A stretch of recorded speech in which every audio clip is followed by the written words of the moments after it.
The morning I finally understood what had been happening to me, I was sitting at my kitchen table in a bathrobe that needed washing, holding a letter from the IRS, and drinking coffee that had gone cold an hour ago. I wasn't crying. That surprised me more than the letter did. Harold always said I was the calm one. "Kleen," he'd tell me, whenever something went sideways on a job site or one of our kids at Little Roots had a bad day. "You got a stillness in you that most people never find." I used to think he was just being sweet. 43 years of marriage will make a man generous with his words, but sitting there that Tuesday morning in August, reading my own name on a tax document for property I didn't know I no longer owned, I understood for the first time that Harold wasn't being sweet. He was telling me something true about myself, something I was going to need. I set the letter down, I picked up my pen, and I started writing down everything I could remember signing in the 14 months since Harold died. I want to be clear about something before I tell you the rest of this story, because I know how these things sound when you hear them from the outside. I know you might be thinking, how does a woman not know what she signed? How does a mother not see it coming? I taught third grade for 35 years at Eastside Elementary in Baltimore. I ran the finances for 3 childcare centers for over 2 decades. I balanced budgets, negotiated leases, managed payroll for 42 employees. I am not a woman who doesn't understand numbers. But grief does something to you that no one warns you about adequately. It doesn't make you stupid. It makes you trusting. It makes you reach for the people closest to you and hold on, because the alternative, being alone in that big quiet house without Harold's voice in the next room, is something you cannot face at 7 o'clock on a Wednesday morning. That is how it happens. Not because you're foolish, because you're human. My name is Kleen Washington. I am 68 years old. And this is the story of how I almost lost everything Harold and I spent 43 years building, and what I did about it. I need to tell you about Harold first, because you cannot understand any of what comes later without knowing who he was. Harold James Washington was born in 1949 in a 2-room house in rural Georgia, the 4th of 6 children. His father picked tobacco. His mother cleaned houses for white families in town. Harold used to say his parents gave him the 2 most important things a person could have: the ability to work without complaining, and the knowledge that the world did not owe him anything. He came to Baltimore in 1971 with $200, a toolbox, and a philosophy degree from a small college in Savannah that he'd paid for himself by working summers on construction crews. He'd planned to teach. Instead, he discovered he was better at building things than talking about them. His words, not mine. And spent the next decade learning every trade he could find someone willing to teach him. We met in 1978 at a church social. I was 22, finishing my education degree at Coppin State. He was 29 and had just started taking on his first independent contracts. He drove a 1971 Chevrolet pickup with a cracked windshield and a radio that only worked when it felt like it. He asked me to dance 3 times that night and apologized for the truck on the way home. I told him the truck was fine. He said, "It won't always be like this." I told him I didn't need it to be different. I meant it. We married in 1980. Our first apartment was $230 a month on Greenmount Avenue. Harold worked 6 days a week. I taught school and took graduate classes at night. We didn't take a vacation for the first 7 years of our marriage. Not because we couldn't have scraped together the money, but because we had agreed, without ever formally discussing it, that every dollar we didn't spend was a dollar working for us somewhere else. Harold's philosophy about money was simple and unshakable. You build slowly, you build right, and you never let anyone see what you have. He wasn't secretive out of shame. He was private out of wisdom. He'd watched too many men in his neighborhood come into a little money and immediately let everyone around them know about it, and then watched what happened next. The moment people know your number, he told me once, they start doing math about what they deserve from it. I filed that away. I should have applied it sooner. By 1991, Harold's company, which he'd renamed Washington Construction Group after buying out his original partner, was doing well enough that I could have stopped teaching and managed our finances full-time. I didn't, because I loved teaching, but I did use my savings to open the first Little Roots Learning Center on Erdman Avenue in 1993. I want to explain what Little Roots meant, because it matters to everything that comes later. Eastside Baltimore in the early 1990s did not have enough quality, affordable childcare. I saw it every September when new kindergartners arrived in my classroom. Children who'd spent their early years watching television instead of learning language, sorting shapes, building the neural scaffolding that makes everything else possible. I'd watched it for 15 years and finally decided that watching was no longer enough. I opened Little Roots with $18,000 of our savings, a leased space above a dry cleaner, 4 employees, and a handmade sign that Harold painted himself on a Saturday afternoon. He was on his hands and knees on the parking lot with a foam brush when our son Darnell, then 11 years old, came outside and said, "Dad, that looks kind of crooked." Harold looked up at him and said, "Come help me fix it then." Darnell went back inside and played video games. I've thought about that moment many times in the past 2 years. By 2005, Little Roots had 3 locations and a waiting list at each one. Harold's construction company had grown to 32 employees and was the primary contractor for several mid-sized commercial developments in the Baltimore metro area. We had bought and paid off our house in Guilford. We had 7 rental properties, modest homes in working neighborhoods that Harold had bought, renovated himself, and rented to families at rates he kept deliberately below market. "We're not trying to get rich," he'd say when I suggested we could charge more. "We're already rich. I'm trying to sleep at night." Our total net worth by 2019, when Harold was first diagnosed with the heart condition that would eventually take him, was somewhere in the range of $6 to $7 million. I did not know the exact number. Harold handled the investments, and I handled the operating accounts for Little Roots. We trusted each other completely, which meant we sometimes didn't verify things we should have verified. That is the first place I made a mistake, not the last. Now I need to tell you about Darnell.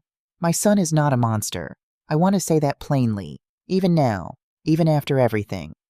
He is a man who was given too much in the wrong ways at the wrong times, who married a woman who was very good at identifying what he needed to hear and very skilled at redirecting his better instincts. Darnell was our only child, born in 1978, the year Harold and I started dating.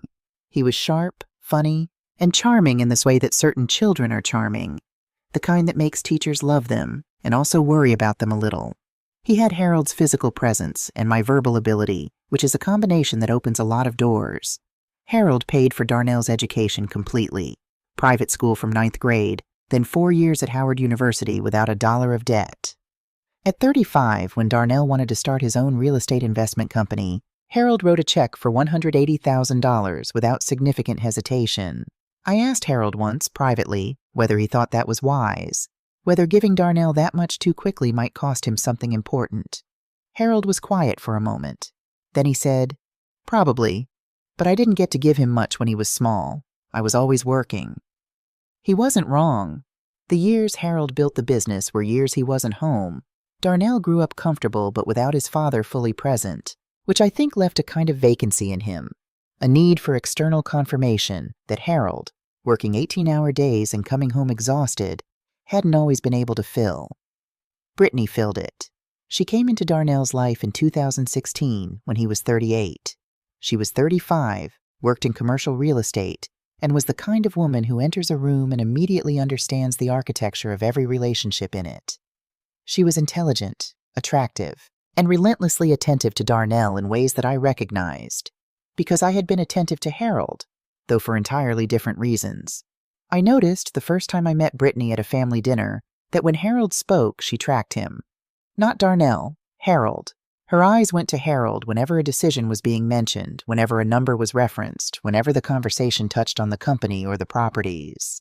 I mentioned this to Harold that night in bed. He was quiet for a moment, then said, "She's just paying attention. That's not a crime." "No," I said. "It's not. I let it go. I let a lot of things go because Harold was alive and the family felt intact, and I had learned over 43 years that not every shadow on the wall is worth turning the light on. That was the second place I made a mistake. Darnell and Brittany married in 2018. Their children, Tyler, then 18, and Savannah, then 20, were from Darnell's first relationship, a college situation that had ended without bitterness and produced 2 kids who spent alternating holidays with us. I loved both of them fully. Tyler was quiet and watchful, built like Harold and prone to saying less than he knew. Savannah was bright and eager to please in a way that sometimes worried me. She was a reader of rooms like her stepmother, but without the calculation behind it. Harold died on March 8, 2021. He had a massive stroke on a Tuesday evening while watching the news, and was gone before the ambulance reached Johns Hopkins. He was 71 years old. We had been married 41 years. I will not describe the grief. You either know what it is or you don't, and words don't cross that particular distance. What I will tell you is this. In the weeks after Harold died, Darnell was tender with me in ways he hadn't been in years. He came by every day. He brought food. He sat with me in the evenings and let me talk about Harold, and he cried real tears, and for a time I thought, we are going to be all right. We are going to hold each other through this. I believe that Darnell in those early weeks was genuine. I believe he loved his father, and he loved me, and that the grief was real. But grief, as I said, makes you trusting. And Brittany was watching all of it.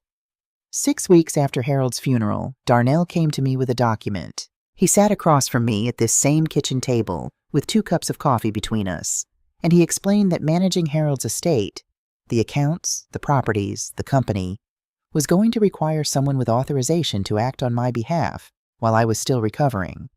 Just temporarily. Just to help with the bills, the bank correspondence, the routine financial maintenance. He slid a paper across the table. It's a limited power of attorney, Mom, just for 6 months. Raymond already looked it over. Raymond Cole was Harold's attorney and had been a family friend for 20 years. The mention of his name settled something in me that might otherwise have stayed unsettled. I read the document. I read it carefully, or I thought I did. What I understood it to say was that Darnell could pay bills and handle routine banking on my behalf for 6 months, nothing beyond that. What it actually authorized, as I would discover 14 months later, was access to the joint investment accounts that Harold and I had maintained together since 1995. I signed it. I signed it because I was 66 years old and had just buried my husband of 41 years, and my son was sitting across from me with kind eyes and Harold's jawline, and I was so tired. What followed happened slowly enough that I didn't see it. The first transaction I eventually traced was dated October 2021, 7 months after Harold's death. A withdrawal of $85,000 from the joint investment account, documented as portfolio rebalancing per advisor recommendation. I had no advisor. Harold had managed our investments personally. 3 more similar withdrawals followed over the next 8 months, in amounts ranging from $60,000 to $120,000. Always described in the same clinical language. Always structured just below the thresholds that trigger automatic bank notifications. Total removed from the investment account, $340,000. In March 2022, I signed 2 more documents. These were brought to me by Brittany on a Saturday afternoon, along with a fruit basket and a very detailed explanation of how transferring 2 of the rental properties into Darnell's LLC would reduce my tax liability significantly. She had a spreadsheet. She had highlighted sections. She had clearly prepared. I was not an unsophisticated woman, but I was a woman who had been managing grief for a year, who was also running 3 childcare centers, who trusted her son, and who had never fully reviewed what she'd already signed away. I signed the transfer documents. 2 rental properties, one on Harford Road, one on Bel Air Road, moved out of my name. Combined assessed value, $420,000. The income from both had been flowing into Darnell's LLC account ever since, approximately $3,800 per month that I was not receiving and did not know I was missing. By July 2022, Brittany had begun raising the subject of Little Roots. She was careful about it. She never said sell it. She said things like, "Me, you've given so much of yourself to that place. Don't you think you've earned the right to rest?" And there's a group out of D.C. that's been acquiring community child care centers. They keep the mission, they keep the staff, they just take the administrative burden off the founder. And once directly, "Mom, it's worth at least $1.4 million. That money invested properly would take care of you for the rest of your life without you lifting a finger." I said no every time. Little Roots was not a financial asset to me. It was 29 years of work, 312 children who'd passed through our doors, 42 people who depended on it for their livelihoods. Harold had painted the first sign. My name was on the door. When I continued to say no, something shifted in Darnell. The daily visits became weekly. The phone calls became shorter. There was a new quality to his voice when we did speak, a faint impatience, as if he were managing a situation rather than talking to his mother. I noticed. I told myself it was stress. His business was having a difficult year. Brittany was probably pressuring him. I made excuses the way mothers do. Then came the letter. August 16th, 2022, a Tuesday. The IRS letter arrived in a standard white envelope mixed in with the grocery store circulars and a birthday card from an old colleague. I opened it at the kitchen table with my second cup of coffee. It was a notice about property tax assessment for 4417 Harford Road and 2209 Bel Air Road, the two houses I had signed over in March. The notice was addressed to Darnell's LLC, but sent to my address. Brittany, in all her careful preparation, had forgotten to update the mailing address with the county assessor's office. The letter referenced transfer dates, transfer amounts, a notarized signature, my signature. I put the letter down. I picked it up again. I read it 3 more times. Then I went to the hallway closet and pulled out the box where I keep important documents, and I sat on the floor, 67 years old, on my hallway floor, and I began reading every piece of paper I had signed since March of 2021. It took 4 hours. When I was done, I made a fresh pot of coffee, sat back down at the kitchen table, and I did not cry. I thought about Harold. I thought about what he would say. This man who had grown up with nothing and built something real and spent his whole life trying to protect it and protect me. I thought about him on his hands and knees in a parking lot, painting a sign with a foam brush while our son went back inside to play video games. Then I thought, if Harold planned for this, where would he have put it? Not with Raymond, not in the safe deposit box where the will was filed. Somewhere only I would think to look. I went to the garage, to Harold's old metal toolbox, the one from before the business grew large enough to need a truck, the original toolbox he'd brought from Georgia in 1971. I hadn't opened it since he died. It still smelled like him, like metal and WD-40 and Old Spice. Underneath the second tray, folded in a piece of brown paper and sealed with a strip of electrical tape, was an envelope. Harold's handwriting on the front, just 2 words, for Kleen. I stood in the garage for a long time before I opened it. Inside were 3 pages in Harold's handwriting. Not legal language, just Harold's voice, clear and direct and present in a way that made my knees want to give out. He had written it in January 2021, 2 months before he died. He had known, I think, that the stroke was coming before the doctors confirmed it. Harold always knew things before they were official. He had written about the accounts. He had written about the properties.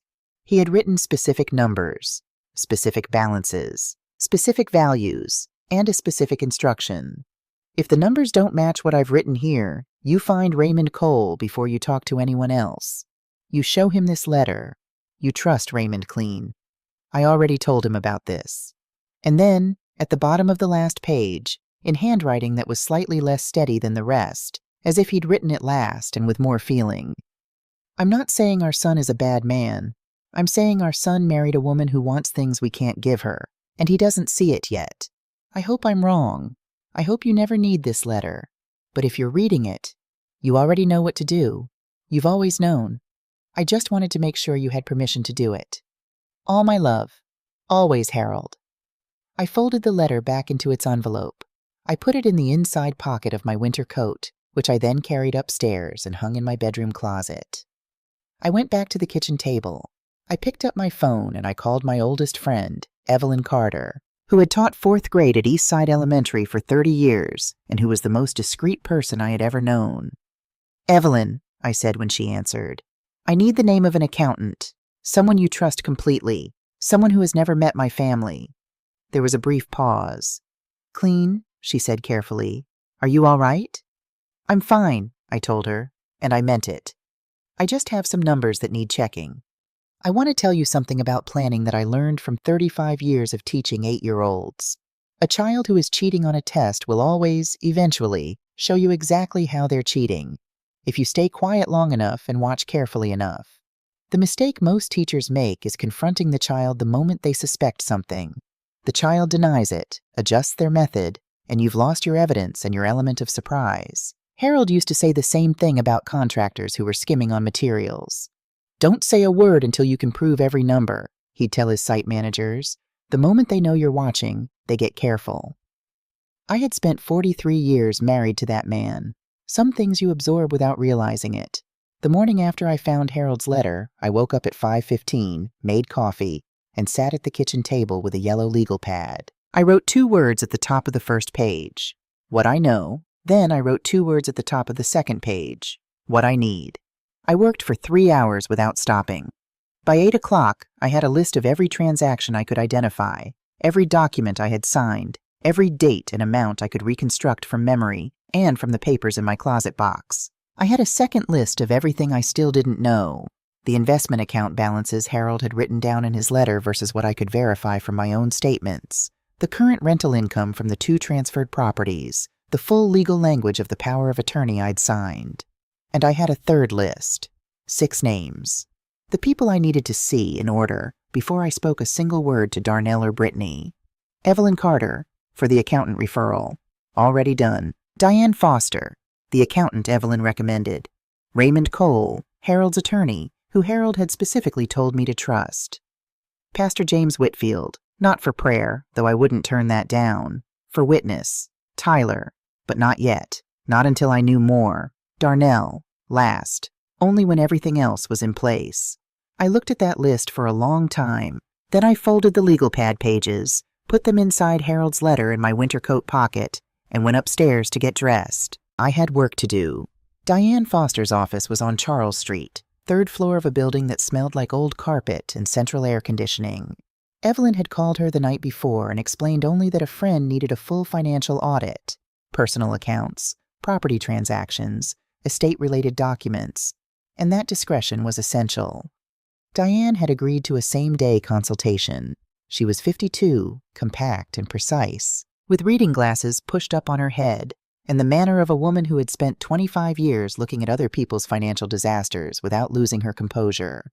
She reminded me, in a specific way I found comforting, of the school principal I'd worked under for 12 years, a woman who had seen everything and was surprised by nothing. I put Harold's letter on her desk first, then the stack of documents from my closet box, then the legal pad pages. She read everything without speaking. It took 40 minutes. I drank the coffee her assistant brought and looked out the window at Charles Street and thought about Harold painting that first sign on the parking lot. When Diane looked up, she said, "Mrs. Washington, how long have you been sitting on this? I found the letter 2 days ago.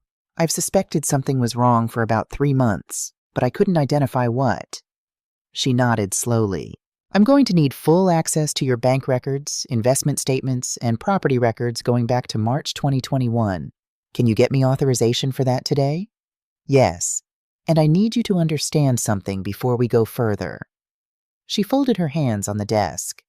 "What you've described to me, the power of attorney, the property transfers, the pattern of withdrawals, this is not sloppy financial management. This is structured. Someone thought about this carefully." I looked at her steadily. "I know." "You're not surprised?" "No, I'm just now finishing being hurt. I needed to finish that part before I could do the next part." She studied me for a moment. Then she said, "All right, Mrs. Washington, let's find out exactly what we're dealing with." It took Diane 4 days. I did not call Darnell during those 4 days. I did not call Brittany. I answered their texts briefly and normally. "Fine, just busy with the centers. Talk soon." And I went to work at Little Roots every morning and came home every evening and sat at my kitchen table reading through whatever Diane had sent me to review. On the 5th day, I drove back to Charles Street. Diane had a printed report waiting, 47 pages, tabbed and indexed. She walked me through it section by section, and I will tell you the numbers plainly because Harold always said that when you're dealing with something serious, plain language is a form of respect. From the joint investment account, $340,000 withdrawn between October 2021 and May 2022. Every withdrawal documented as investment-related. Every one processed under the power of attorney I had signed. From the rental income on the 2 transferred properties, $3,800 per month for 7 months, totaling $26,600 that had flowed into Darnell's LLC and not into my accounts. The 2 properties themselves, assessed at a combined $420,000, now legally titled to an LLC in which I had no ownership stake. Additional irregularities Diane had flagged, 3 transfers from the Little Roots operating account. The one Darnell had co-signing authority on from a brief period in 2020 when I'd had a minor surgery and needed backup coverage, totaling $34,000, recorded as vendor payments to companies Diane could not verify existed. Total traceable financial damage, $820,600. I sat with that number for a moment. There may be more, Diane said quietly. These are what I can document clearly. There are other transactions I'd want more time to trace. How much more time? 2 weeks? Maybe 3? Take the time, I said. I need the complete picture. She nodded. Then she said something I wasn't expecting. Mrs. Washington, I want you to know, I've been doing this work for 25 years. I've seen family financial abuse in many forms. What's unusual about your situation is the level of preparation on the other side. She paused. And the level of preparation on yours. Most people who come to me in your position are still crying. You came in with a legal pad and a dead man's letter and a list of 6 names. I almost smiled. My husband left me well equipped. Raymond Cole's office was in Towson, in a brick building he'd occupied for 30 years. He stood up when I came through the door, and before I could say anything, he said, "Kleen, I've been waiting for you to call." I stopped. How long? 14 months. I sat down. Raymond was 71, white-haired, with the careful manner of a man who had spent decades delivering difficult information to people and had learned exactly how much silence to put around it. He had handled Harold's estate and had been for 20 years the kind of family attorney who came to birthday dinners and knew your grandchildren's names. He told me about the second document. Harold had come to him in January 2021, the same month he'd written the letter I found in the toolbox, and had asked Raymond to draft what Raymond called a protective codicil, a legal addendum to the existing will, specifically constructed to address one scenario. If Kleen, in the period of grief following Harold's death, signed away assets under conditions that a court could reasonably determine were unduly influenced, those transactions could be challenged. The codicil also contained a secondary provision. Any descendant of Harold Washington who was found to have deliberately manipulated, deceived, or financially exploited Kleen Washington would forfeit their entire inheritance. Harold was very specific about the language, Raymond said. He went through 3 drafts. He wanted it airtight. Why didn't he tell me? Raymond was quiet for a moment. He said, and I'm giving you his exact words, if I tell Kleen, she'll spend the rest of my life worrying about it instead of just being with me. And she'll feel guilty for knowing. And that guilt will make her softer on Darnell when she should be firm. She needs to find it when she needs it, not before. I looked at the window. Outside, a woman was walking a dog down a suburban sidewalk in the August heat. Normal Tuesday. Normal world. He knew Darnell would do this, I said. He suspected Brittany would create the conditions for it. Raymond paused carefully. He didn't think Darnell was malicious. He thought Darnell was weak in a specific direction, and that the wrong influence could exploit that weakness. He was trying to protect both of you from the loss, and Darnell from the consequences of a decision made under that influence. And now? Now it depends on what you want to do. Raymond opened a folder. The codicil is legally sound. Diane's report, combined with the transaction records I've been quietly maintaining since March 2021. You've been maintaining records? Harold asked me to. If anything looked irregular in the estate transactions, I was to document it without acting on it until you came to me. He looked at me directly. You took longer than I hoped. I was grieving. I know. I'm not criticizing. I took a long breath. What do I need to do? Over the next 4 weeks, I did the following things, in this order. I filed a formal revocation of the power of attorney. This went through Raymond's office, served to Darnell via certified mail.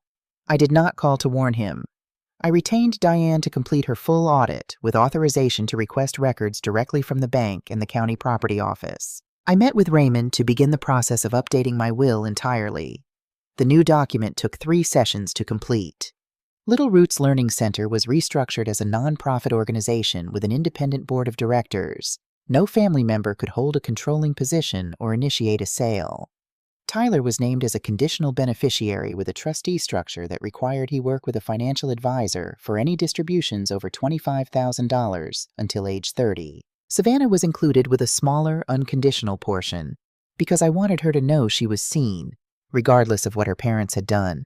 But I needed that to be her decision to claim, not theirs to access. I called Pastor Whitfield and asked him to meet me for coffee. I did not explain everything.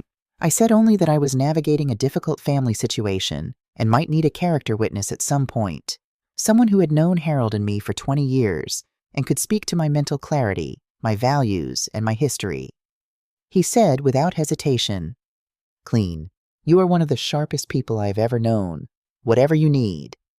And every Sunday, I drove to Darnell and Brittany's house for dinner, and I ate the food Brittany had cooked, and I talked about the grandchildren and the weather and the neighborhood, and I smiled, and I gave nothing away. I want to be honest with you about that part, because it didn't feel good. It felt like lying, even though I wasn't lying. I was simply not disclosing.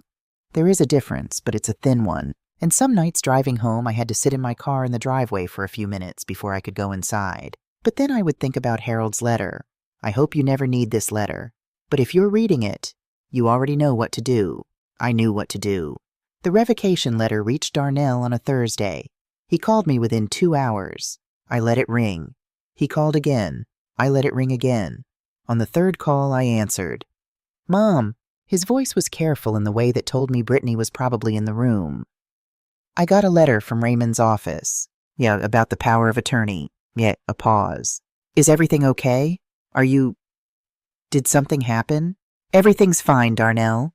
I'm just taking back management of my own accounts. I should have done it sooner. I've been leaning on you too much." "Mom, you haven't been leaning on me at all. I've been glad to help." "I know, and I appreciate it. But I need to do this myself now. Harold would have wanted me to stand on my own feet eventually." Another pause, longer this time. "Okay," he said finally, "if that's what you need." "It is. I'll talk to you Sunday." I hung up. My hands were completely steady. Brittany came to the house on a Tuesday evening 11 days later. She called ahead this time, which told me she'd thought carefully about how to approach this. She arrived with a fruit basket and a manila folder, which she set on the kitchen table with the practiced casualness of someone who had rehearsed the gesture. The folder contained a formal acquisition proposal. A private education company based in Northern Virginia was offering $1.4 million for the Little Roots Centers, all 3 locations, the staff contracts, the brand name, and the nonprofit programming. "Mom, I know you've said no before," Brittany began, sitting across from me with her hands folded, her voice warm and measured. "But this is a different kind of offer. These are people who believe in the mission. They're not going to strip it down. They're going to grow it." I looked at the proposal. It was professionally prepared. Glossy cover, detailed financials, a section on their community commitment philosophy. Someone had spent real money putting this together, which meant someone had been in contact with this company for some time. This had not been assembled in 11 days. "Where did this come from?" I asked.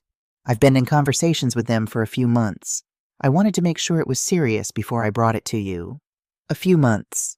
I was trying to protect you from something that wasn't worth your attention if it wasn't real." I looked at her. Brittany had very steady eyes. One of the things that made her effective was that she didn't look away when she was saying something untrue. She had learned, somewhere, that confidence reads as credibility. "Leave it with me," I said. "I'll read it over." She smiled.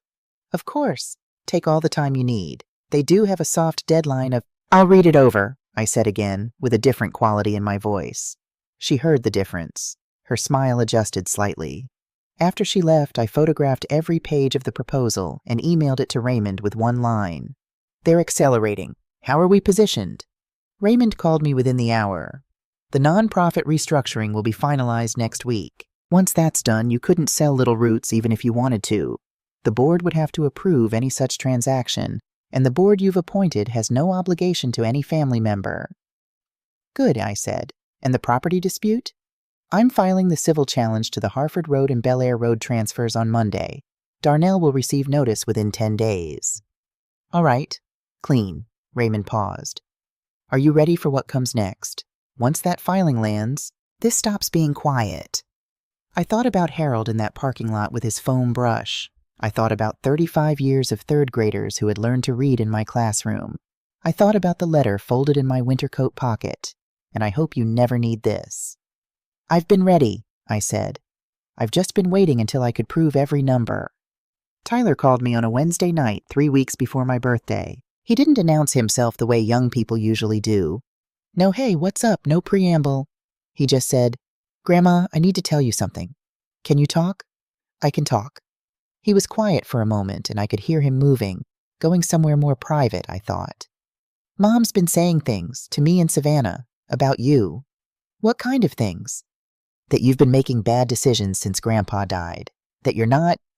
She said something about cognitive decline, that the family might need to think about a guardianship situation. I sat down in Harold's armchair. She said that. She's been saying it for a couple of months, more since you sent the letter about the power of attorney. Savannah's upset about it, but she doesn't know what to do. She doesn't want to make things worse with Dad. I closed my eyes briefly. Guardianship. A legal mechanism by which a court could appoint another person to make financial and personal decisions for someone deemed incapable. It required a medical finding of incapacity, which I did not have and could not be manufactured.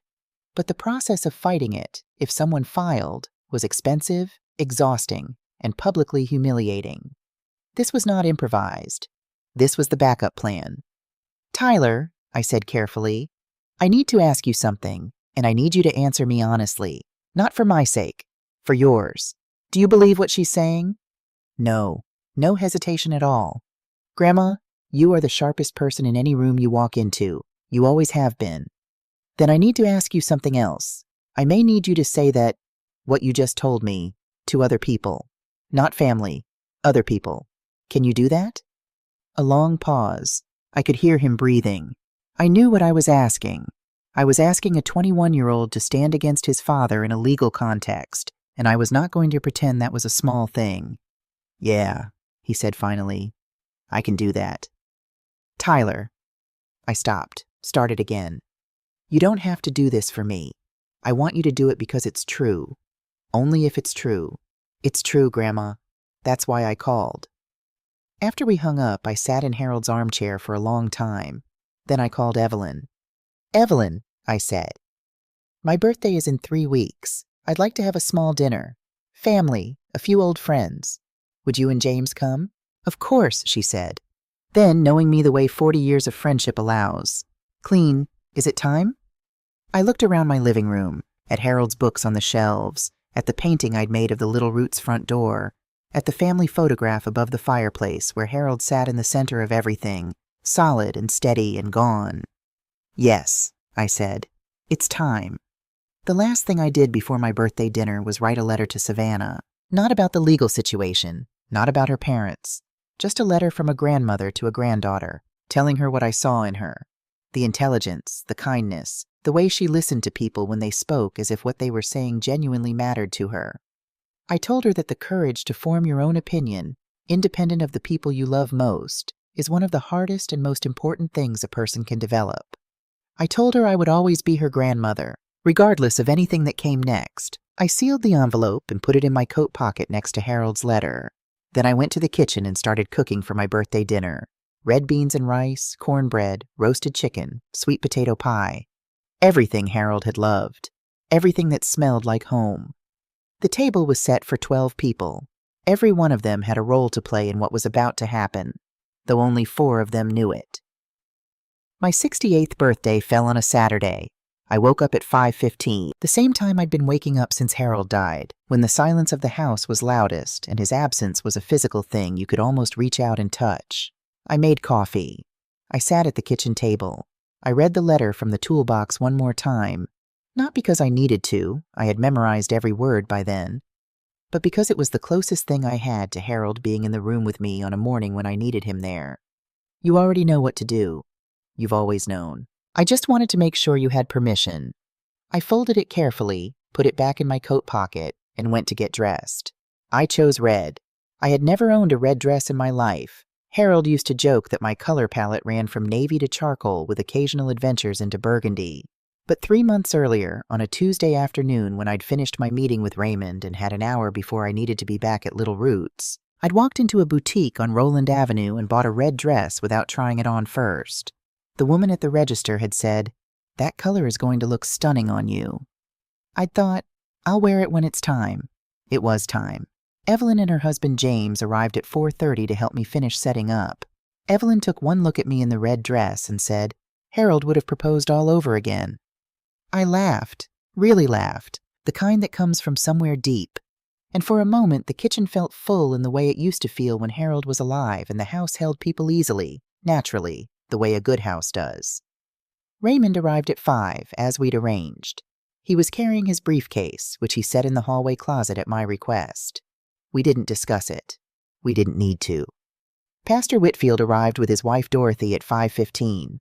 He shook my hand with both of his and said quietly, "I'm here, Kleen. Whatever you need."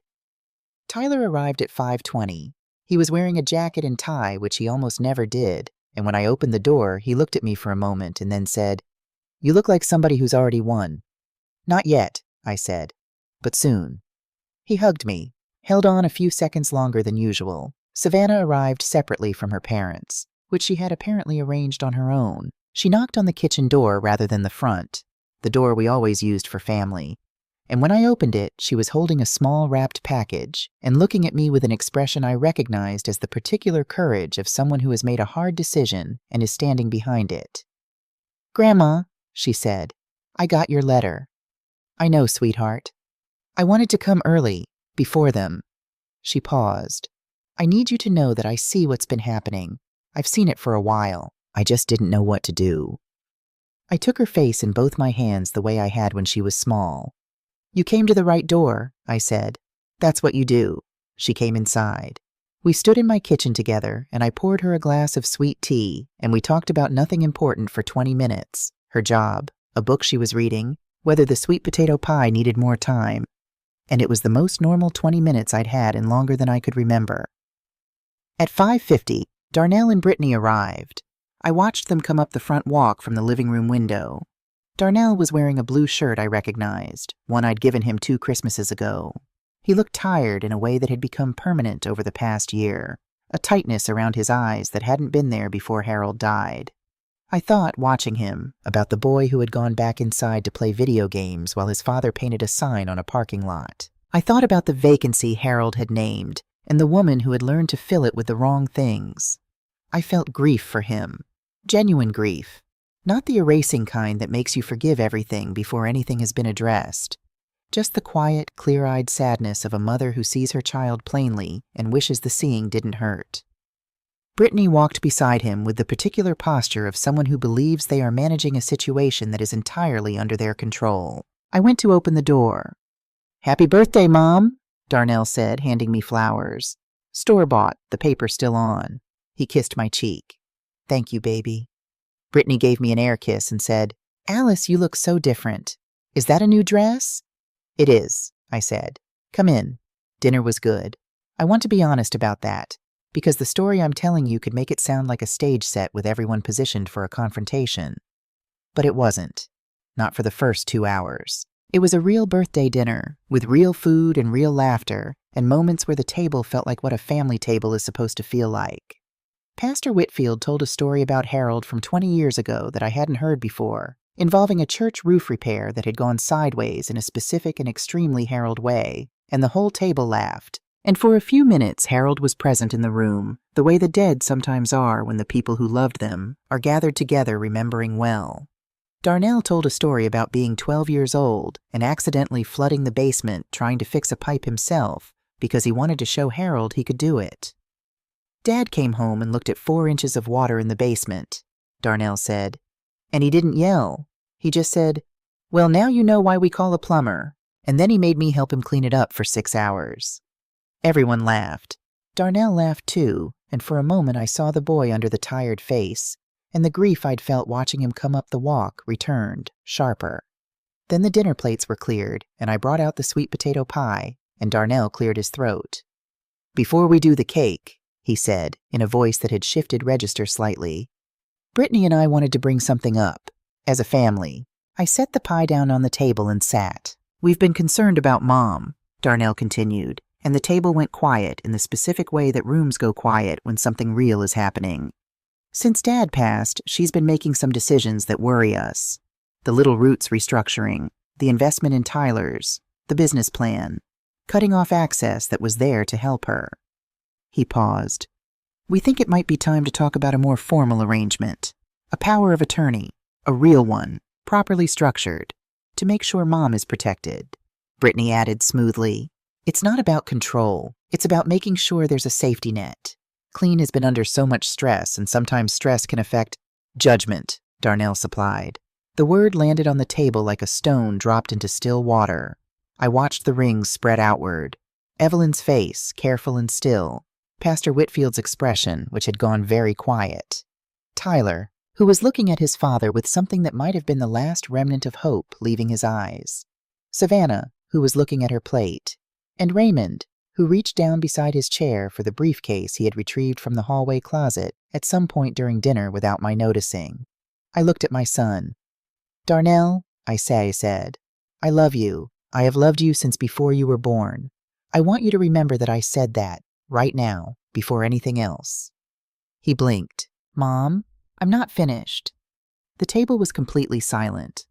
35 years ago, I sat in a classroom every day with children who were 8 years old, and I watched them learn to read. You know what reading gives you? It gives you the ability to understand exactly what a piece of paper says before you sign it.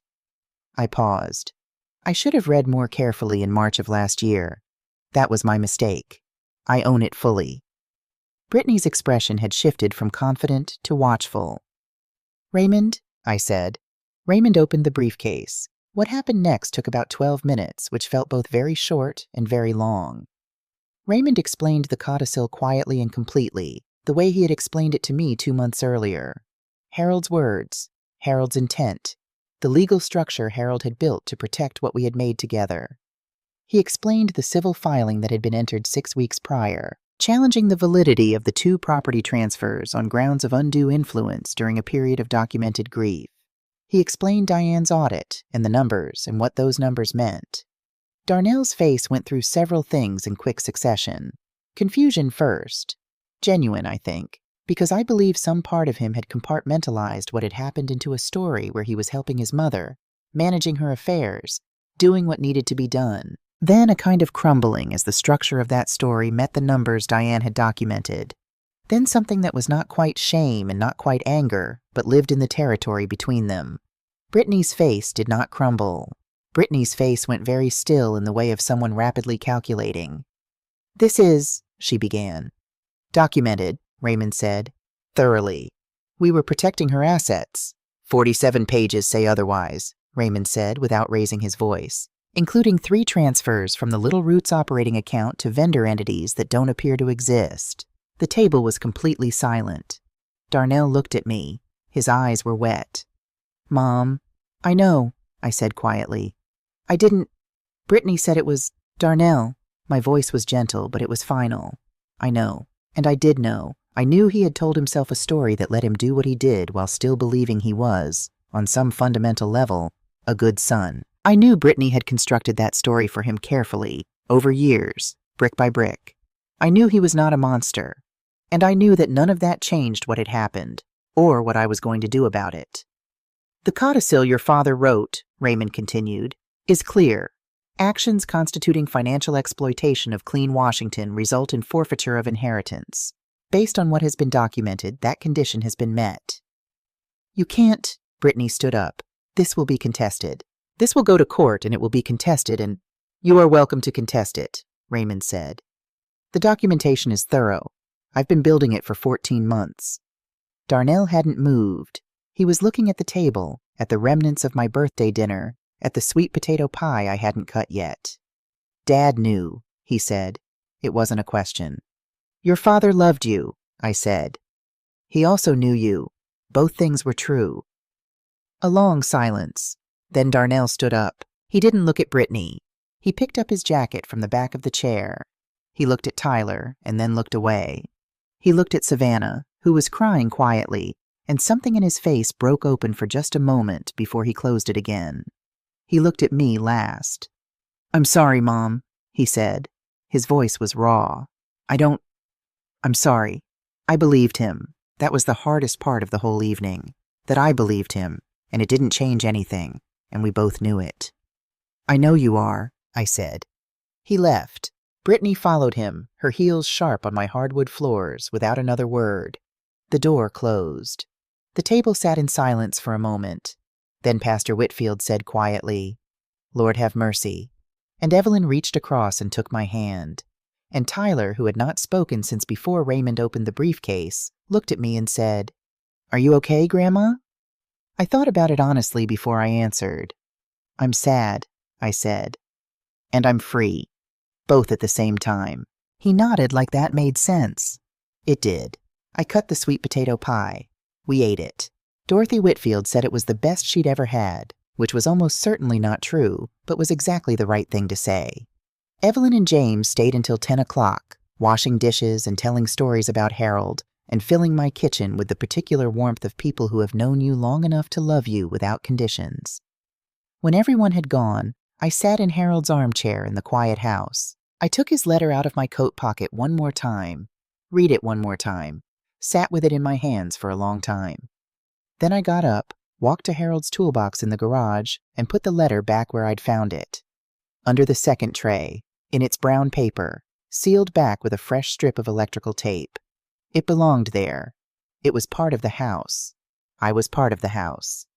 8 months later, on a bright April morning, I stood in the parking lot of the new Little Roots Learning Center on Edmondson Avenue, the 4th location, the one the nonprofit board had approved in February, and I watched the painters putting up the sign. They were professionals, these painters. They had a truck and equipment and measured everything twice before committing to anything. But the design was mine.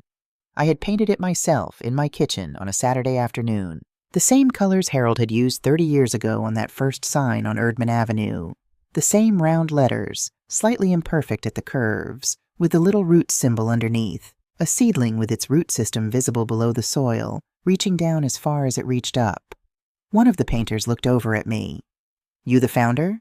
30 years ago, I said. He nodded approvingly at the design. "Good sign. Classic." Someone taught me how.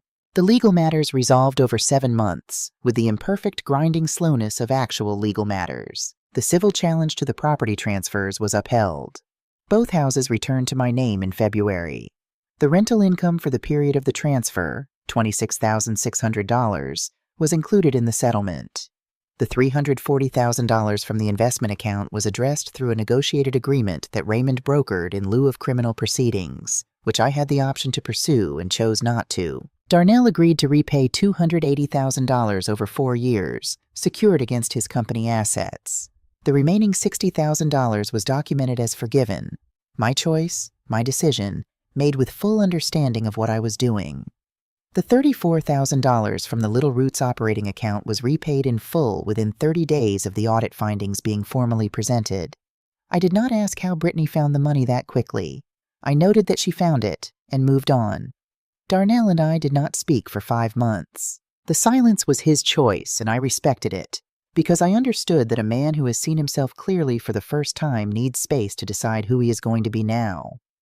In March, he called me. We talked for 40 minutes. It was not a comfortable conversation, and it was not a resolved conversation. It was the first conversation of what I understood would be a long and uncertain process, if it was a process at all. He did not mention Brittany. I did not ask. I do not know what his marriage looks like now.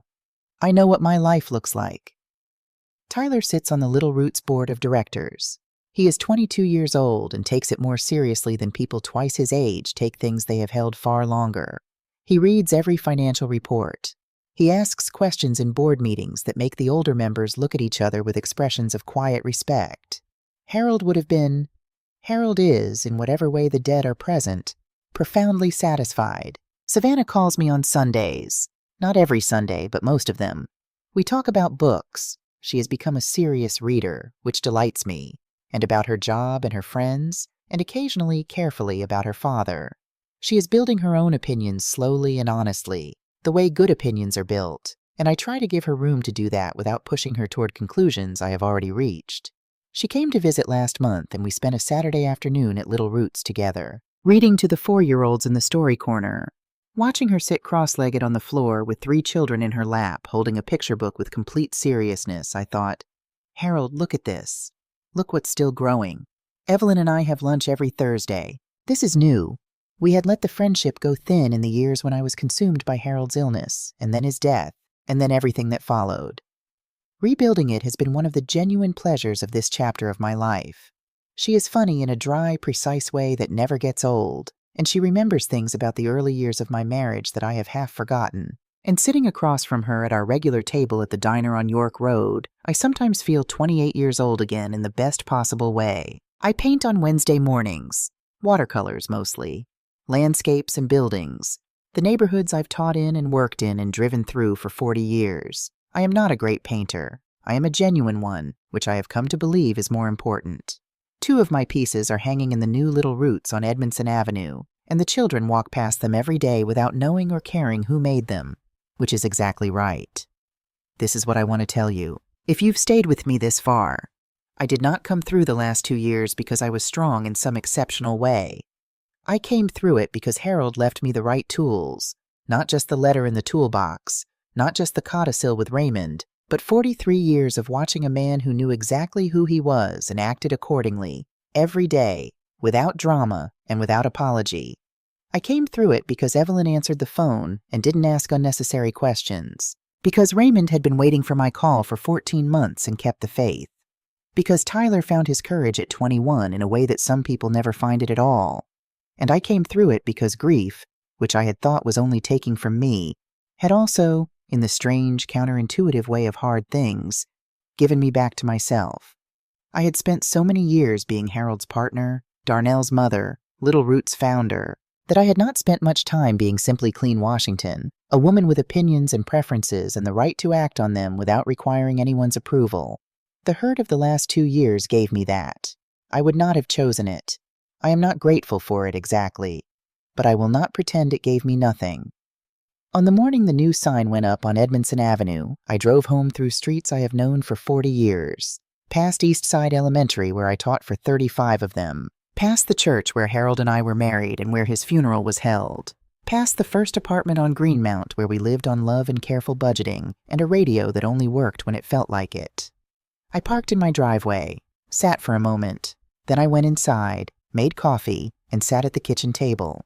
The same table where I had opened the IRS letter 18 months ago, the same table where Harold and I had eaten 10,000 meals together, the same table where the whole long reckoning of this chapter had begun.